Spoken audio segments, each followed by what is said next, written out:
আসসালামু আলাইকুম। আজকে আমি চলে যাব ঘাটাইল থানার পাহাড়ি এক অঞ্চলে। এখানে সেলামটিকি নামক এক স্থান রয়েছে, সেখানে আপনাদের ঘুরে দেখাবো।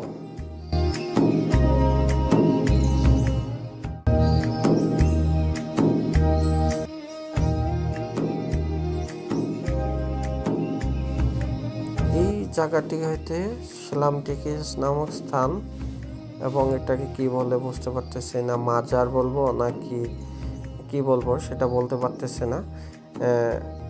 এই এটা হয়তো পাহাড়ি, মানে পাহাড়ি পিঁপড়েগুলো অনেক কামড় দিলে ব্যথা করে, এনে হয়তো ধরে নিয়ে যাচ্ছে, এগুলা দা মাছ মারবে মনে হয়। এই যে থানগুলোতে অনেক মানুষ দেখা যাচ্ছে। এই যে ছোট ছোট বাচ্চাটা ভিতরে কি দিল, টাকা দিচ্ছে। এটা হয়তো কোনো মানসিক করা ছিল, তার জন্য ওনাদের ছোট বাবুদের হাত দিয়ে এখানে টাকা দিল। আর এখানে দেখা যাচ্ছে অনেক মহিলা মানুষ।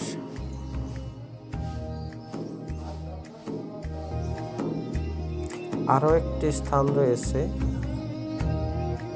সেখানে আপনাদের নিয়ে যাব। এই ঘন জঙ্গলের ভিতর দিয়ে হেরে যেতে হবে। দেখেন কত নিরিবিলি পরিবেশ।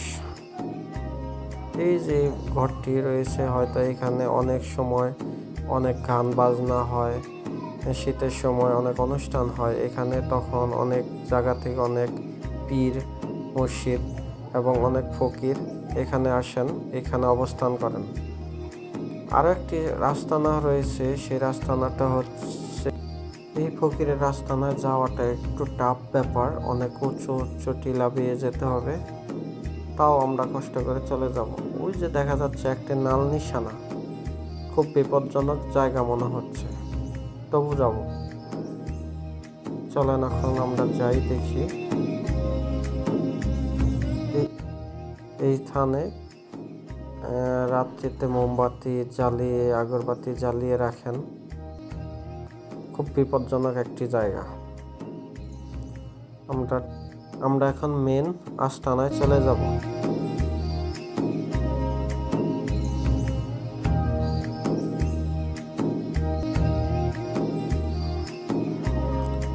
খুব নিরিবিলি পরিবেশ, অনেক মনোমুগ্ধকর পরিবেশ। একটি চুলাও দেখা যাচ্ছে, খুব ঘন জঙ্গল। একটি থালা, একটি জুতা দেখা যাচ্ছে।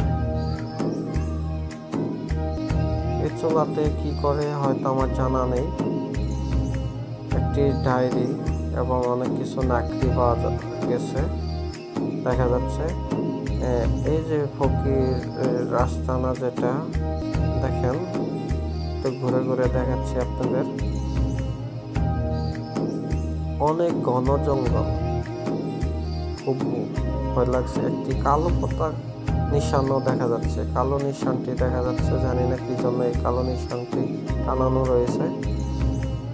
কিছু হার্ডি পাতিল দেখা যাচ্ছে, একটি মগ, একটি দেখা যাচ্ছে হয়তো ফকির বাবাটি ঘুমাচ্ছে। হ্যাঁ, এখন উঠে পড়ছে। আমরা তার কাছে কিছু জানবো। উনি কিছু বলতে চাচ্ছেন না, উনি আরামসে ঘুমাচ্ছেন। ওনাকে একটি রিকোয়েস্ট করব। আমি শুনেছিলাম আগে উনি একটি মহিষের শিং দিয়ের একটি কি বলে একটি বাঁশির আওয়াজ দেয়, খুব খুব সুন্দর। এই বাঁশির আওয়াজটি শোনার জন্য আপনি এরা ভিডিওটি দেখবেন একটু, দেখি উনি বাঁশির আওয়াজটি দেয় কিনা। আমরা রিকোয়েস্ট করতেছি। হ্যাঁ হ্যাঁ, উনি দিতে ইচ্ছুক হয়েছেন। এখন আমি আপনাদের ওনার বাঁশির আওয়াজটি শোনাব।